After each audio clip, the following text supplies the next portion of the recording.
Today we're going to be looking at the varieties of Buddhism, and specifically we're going to be focusing on the more traditional aspect of Buddhist teachings, which is called the Mahayana tradition.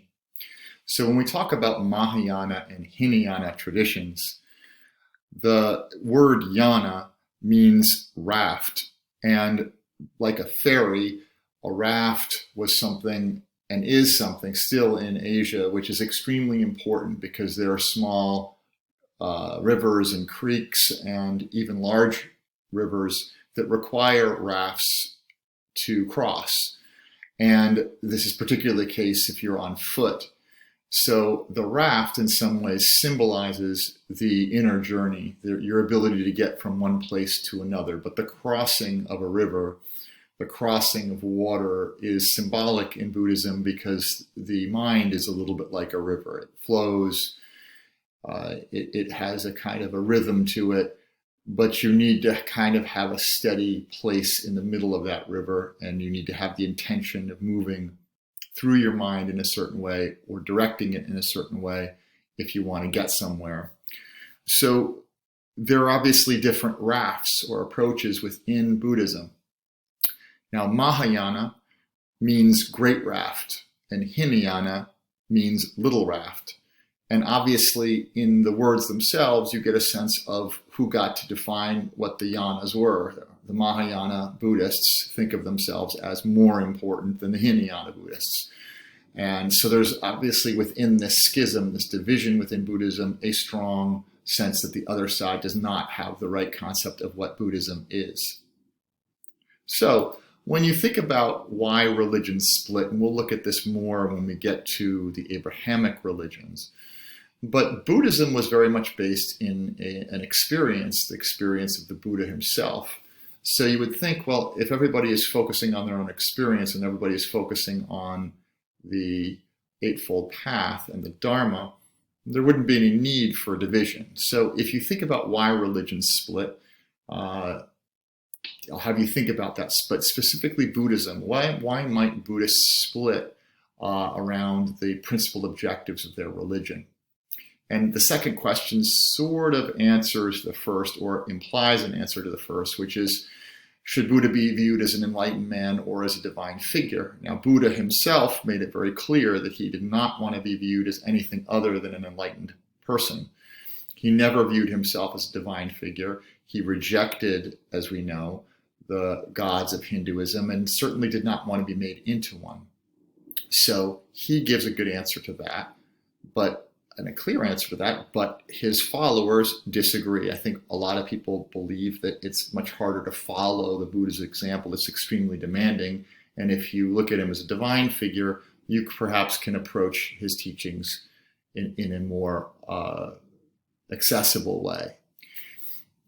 So the final question I have for you is, if you think about the human needs that religion meets, is a monastically based tradition. That's basically saying, is going to a monastery, is that going to appeal to a broad number of people? In other words, if the only way that you can be a Buddhist is to drop everything, shave your head, and essentially abandon your life and go to a monastery, is that really a feasible thing to ask large numbers of people to do? And I think the answer to that's maybe implicit in the way that the question is being asked.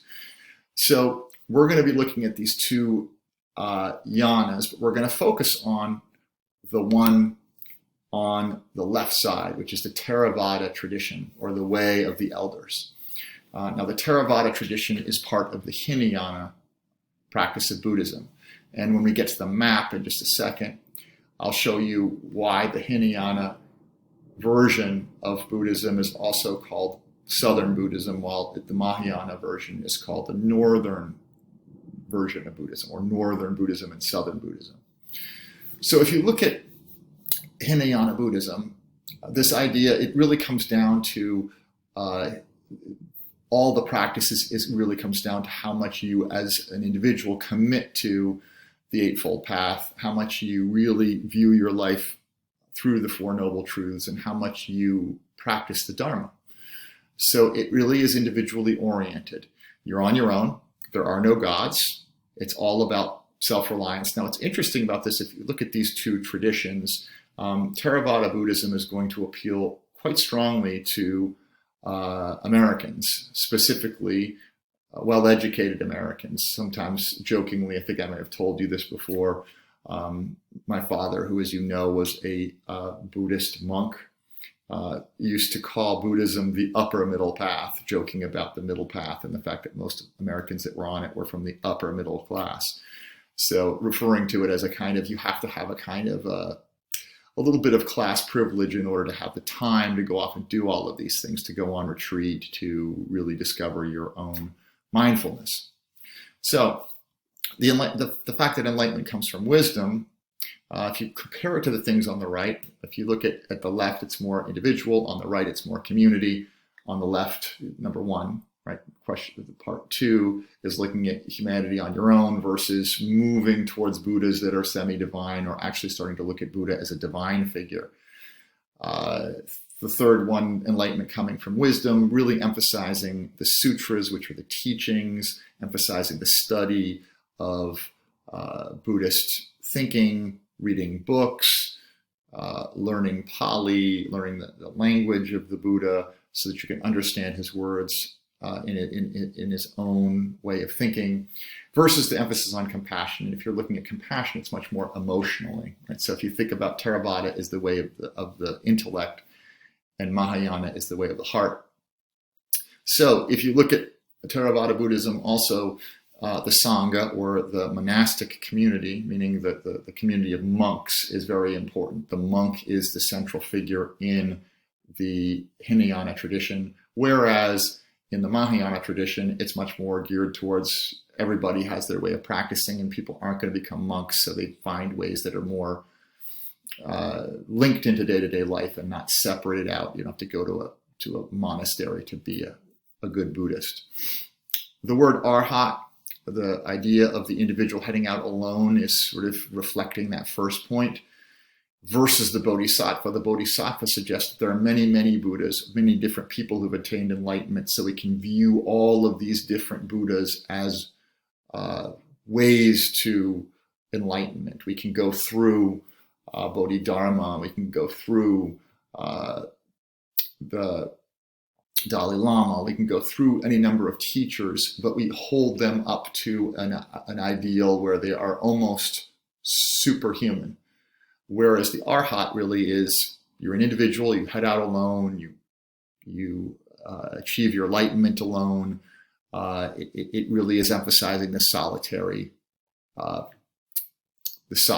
aspect of Buddhism. So if you think about, go back to the yana, right? You go back to the raft, you think about the arhat would be alone on that raft.